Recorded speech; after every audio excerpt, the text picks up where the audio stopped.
नमस्कार दोस्तों, प्रदीप श्रीवास्तव बोल रहा हूँ। देखिए, आज जो मैं वीडियो कवर करने वाला वो बहुत ही अहम है।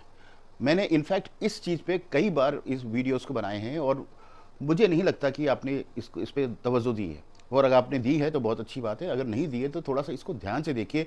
और अगर इसमें आपने काम नहीं किया, अगर आप इन्वेस्टर हैं और इस पे आपने रिसर्च नहीं किया, तो ये एक बहुत बड़ी भूल होगी। इसीलिए मैं इसको आज कवर कर रहा हूँ। देखिए, जो इंडियन स्टॉक मार्केट है, वो काफ़ी ज़्यादा वॉलेटाइल आप उसको काफ़ी ज़्यादा वॉलेटाइल देख रहे हैं, राइट? और जो निफ्टी 50 का इंडेक्स है वो करीब 2% के करीब इंक्रीज हुआ है, राइट? जबकि पीएसयू इंडेक्स जो है वो करीब 26% इंक्रीज हुआ है, अगर आप कुछ पहलू का ध्यान रखेंगे। ये मार्केट इतना वॉलेटाइल रहा, लेकिन एक जो सेक्टर है, एक सेक्टर ऐसा है जो कि जेट स्पीड से भागा है।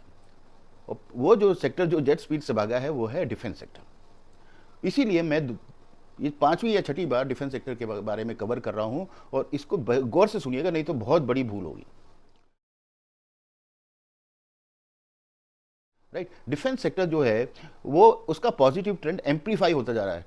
आज आप एक अगर डिफेंस सेक्टर में इन्वेस्ट करते हैं, कल अगर आप ट्रेड करके निकल जाते हैं, तो आपको आपको लगता है कि आपने बहुत बड़ी भूल की, क्योंकि वो आगे बढ़ता ही जा रहा है, जेट स्पीड में बढ़ता ही जा रहा है। सो जो डिफेंस इंडेक्स है, निफ्टी इंडिया की जो डिफेंस इंडेक्स है वो करीब 28% बना है। इनफैक्ट अगर आप देखेंगे पिछले एक महीने में 20% की रैली हुई है।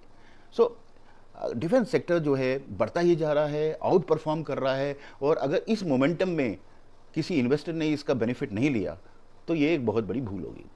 तो मैं आज चार डिफेंस सेक्टर के, तो वैसे तो काफ़ी स्टॉक्स हैं जो मैंने बाकी सारी वीडियोस में कवर किए हैं, लेकिन चार ऐसे कंपनीज के बारे में बता रहा हूँ जिसके बारे में आपको बहुत ही ज़रूरी है कि आप उसका गहन अध्ययन करें, उसका रिसर्च करें, और अगर आपको ठीक लगता है उसमें इन्वेस्टमेंट करें। क्योंकि आप अगर 4 जून से पहले इन्वेस्टमेंट नहीं करते तो ये बहुत बड़ी भूल होगी। ये मेरा सोचना है। देखिए, मैंने डिफेंस सेक्टर के बारे में पहला जो वीडियो पोस्ट किया था वो 16 सितंबर को किया था। 16 सितंबर को तब किया था जिस दिन चंद्रयान का लॉन्च हुआ था, राइट?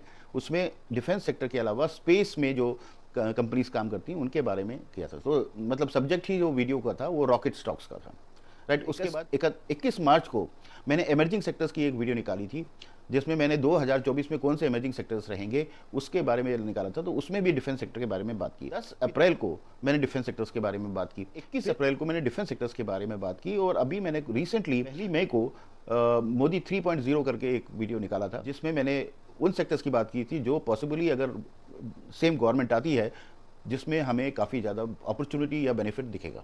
तो ये सारे मैंने वीडियोस निकाले थे, इसका मैंने डिटेल्स डिस्क्रिप्शन में दिया हुआ है, आप इसको ज़रूर देखिएगा। और सच में अगर आप नहीं देखेंगे तो ये एक बहुत बड़ी भूल होगी।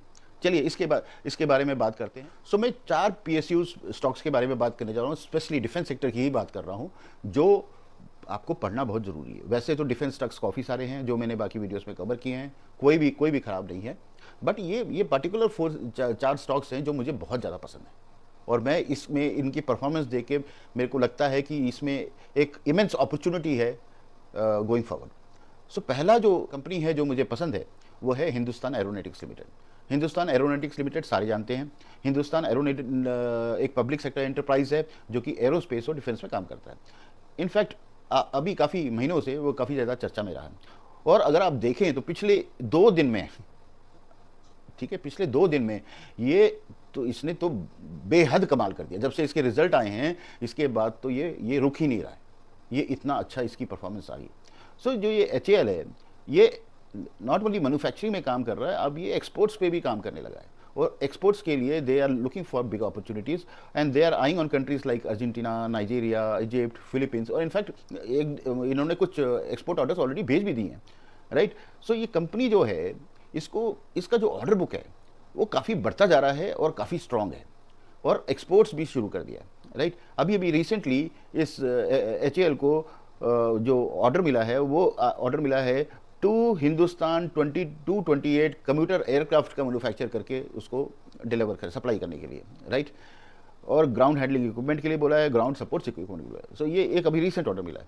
So just for an idea, company 28.9 billion dollars का ऑर्डर मिला है from the defence ministry for a mid life upgrade MLU of 25 Dornier aircrafts along with associated equipments for the Indian Navy. सो आप देखेंगे तो ऑर्डर बुक इतना solid है, और रोज़ ही ये सुर्खियों में रहता है। इसका अगर आप ग्राफ स्टडी करेंगे तो आपको बहुत ही एक कॉन्फिडेंस की फीलिंग आएगी और आपको इसमें अपॉर्चुनिटी दिखेगी। तो इसको ज़रूर स्टडी करिए और इसके बारे में स्टडी करके अगर आपको लगता है तो इसमें इन्वेस्ट करना ना भूलें। देखिए, दूसरा जो मेरा पसंदीदा स्टॉक डिफेंस स्टॉक है वो है कोचिन शिपयार्ड। कोचिन शिपयार्ड, जैसे आप सबको पता है कि ये गवर्नमेंट ओन्ड कंपनी है और ये इंडिया की largest public sector shipyard company है, राइट। और ये भी काफ़ी सुर्खियों में रहा है और इसकी जो परफॉर्मेंस रही है in the share market has been very very commendable.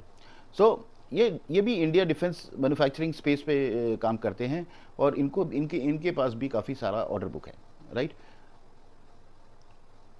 ये एक कमर्शियल शिपयार्ड भी इसको माना जाता है और ये इसके पास काफ़ी सारे ट्रस्टेड पार्टनर्स हैं इंक्लूडिंग इंडियन नेवी, राइट। ये क्या करते हैं, ये काफ़ी सारे वॉरशिप्स बनाते हैं और डिस्ट्रॉयर्स बनाते हैं, कॉर्वेट्स बनाते हैं, ओके, एंटी सबमरीन वॉरफेयर बनाते हैं, शैलो वाटर क्राफ्ट्स बनाते हैं और ऑक्सिलरी वेसल्स बनाते हैं। इसीलिए ये एक यूनिक प्लेयर है डिफेंस सेक्टर में और इसको ऑर्डर मिलने से कोई रोक ही नहीं सकता, राइट।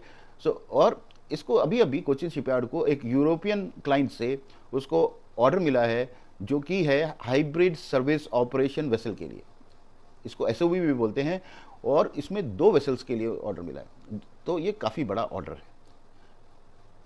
तो ये एक बहुत क्रूशियल रोल प्ले करता है हमारे वॉरशिप्स के लिए और ऑफशोर के लिए, और इसके पास इतना अच्छा ऑर्डर बुक है कि बहुत ही ज़्यादा इंप्रेसिव है। इसको अभी 5-10 बिलियन का प्रोजेक्ट मिला है जो उसको 2026 तक ख़त्म करना है, राइट। और वो किस चीज़ पे है, वो है ऑफशोर विंड फार्म ऑपरेशंस के लिए, राइट। और अभी मिनिस्ट्री ऑफ डिफेंस ने उसको 4.9 बिलियन रुपीस का कॉन्ट्रैक्ट दिया है, जो कि maintenance work of equipments INS Vikrant के लिए, जो कि एक्सपेक्टेड है कि फाइनेंशियल ईयर 25 की Q1 तक कंप्लीट हो जाएगा। सो कोचिन शिपयार्ड को स्टडी करिए और उसमें अपनी अपॉर्चुनिटी को देखिए। अगर आपको अपॉर्चुनिटी मिलती है उसमें जरूर करिए। इसने भी बहुत ही एग्जाम्पलरी परफॉर्मेंस दिया है इन the last couple of months. ये तो मेरा तीसरा जो स्टॉक है वो मेरा बहुत ही पसंदीदा स्टॉक है और इसका नाम है भारत इलेक्ट्रॉनिक्स लिमिटेड। ये भारत इलेक्ट्रॉनिक्स लिमिटेड जो है एक नवरत्न है डिफेंस पीएसयू का, राइट। ये जो है एक फ्रंट रनर है डिफेंस इलेक्ट्रॉनिक्स से संबंधित कार्यों के लिए, राइट। ये रडार, कम्युनिकेशन और इलेक्ट्रॉनिक वॉरफेयर इक्विपमेंट्स बनाने के लिए मशहूर है इंडियन आर्म्ड फोर्सेस के लिए, right. So Indian defence sector जो है, जो इनको ऑर्डर देता है, वो अभी 87% जो ऑर्डर आते हैं भारत इलेक्ट्रॉनिक्स को, 87% इंडियन डिफेंस सेक्टर से आते हैं। और ये रोज़ ही रोज़ इसका काम बढ़ता जा रहा है, रोज़ ही रोज़ इसको नया नया ऑर्डर मिलते जा रहे हैं। ये आर्म फोर्सेस के लिए क्रिटिकल कंपोनेंट्स बनाता है, मिसाइल्स के लिए, रडार्स के लिए, एयरक्राफ्ट सेंसर्स के लिए, सोनर्स के लिए, इलेक्ट्रॉनिक वॉरफेयर सिस्टम्स के लिए और बहुत कुछ चीज़ों के लिए, राइट। सो ये भारत इलेक्ट्रॉनिक्स मेरे को बहुत पसंद है। और अगर आप इसको देखेंगे कि इसको देखेंगे तो इसकी जो टेक्निकल परफॉर्मेंस रही है, if you see the technical chart of Bharat Electronics, you will be with the kind of performance this is given, and in fact in the last 2 months is done, there has been a whopping increase in the entire thing, right. So Bharat Electronics को आप study जरूर करिए। ये आत्मनिर्भर भारत के लिए एक बहुत ही अभिन्न कंपनी है और इसको कोई मतलब ऑर्डर ही मिलते रहेंगे। इसके ऑर्डर बुक बहुत स्ट्रांग है, इसमें अपॉर्चुनिटी बहुत मुझे लगती है, तो आप इसको जरूर स्टडी करिए। चौथा और आखिरी स्टॉक मैं बताने जा रहा हूँ और ये काफ़ी लोगों की पसंदीदा स्टॉक है।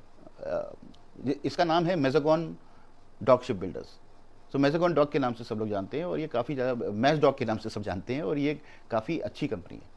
ये मैज़ागॉन डॉक शिप बिल्डर्स जो है एक यूनिक पोजीशन बनाती है इंडिया में। ये किस में काम करती है, कन्वेंशनल सबमरीन्स में, डिस्ट्रॉयर्स में, जो भी इंडियन नेवी के लिए बनते हैं। इसके पास डाइवर्स रेंज ऑफ प्रोडक्ट्स हैं और ये नेवल शिप्स और सबमरीन्स, फेरीज और कार्गो वेसल्स के लिए मानी जाती है। MDL जो है अपनी एफर्ट्स कर रहा है जिससे कि ये offshore patrol vessels south east Asia country, Latin America के लिए और अफ्रीका के लिए एक्सपोर्ट कर सके, राइट। और कंपनी जो है एक्टिवली एक्सप्लोर कर रही है जॉइंट वेंचर्स एक्सपोर्ट के लिए और शिपयार्ड्स बनाने के लिए। सो ओवरऑल कहने का मतलब है कि ये कंपनी भी बहुत स्ट्रांग कंपनी है और इसकी परफॉर्मेंस भी पिछले कुछ महीनों में, सालों में बहुत अच्छी रही है। और लास्ट 2 months में, लास्ट 1 week में तो it has been very very nice, right. I am really impressed. So ये 4 स्टॉक्स हैं, इनके बारे में, ये पीएसयू स्टॉक डिफेंस के स्टॉक्स हैं, इनके बारे में मेरी आपसे रिक्वेस्ट है कि इसको ज़रूर स्टडी करिए और इनके बारे में रिसर्च करिए। इनके इनकी इनकी फंडामेंटल्स को स्टडी कर लीजिए, इनके टेक्निकल्स को स्टडी कर लीजिए। और डिफेंस सेक्टर में बहुत ज़्यादा प्रॉमिसिंग अपॉर्चुनिटीज़ आने वाली हैं, और इस अपॉर्चुनिटीज़ को एनकैच करने के लिए आप जितना जल्दी इनमें इन्वेस्ट करेंगे उतना अच्छा रहेगा। बट ये मैं एज अ फाइनेंशियल कंसल्टेंट नहीं बोल रहा हूँ, ये अब मेरी अपनी स्टडी है। मेरी स्टडी गलत भी हो सकती है, इसीलिए आप अपनी स्टडी करिए, अपना रिसर्च करिए और अपना ही डिसीजन लीजिए। ठीक है, तो आप ज़रूर इस पर स्टडी करिए। Thank you very much. ज़रूर आपको मेरा वीडियो पसंद आया होगा। नमस्कार, सबसे शेयर करिए। All the best.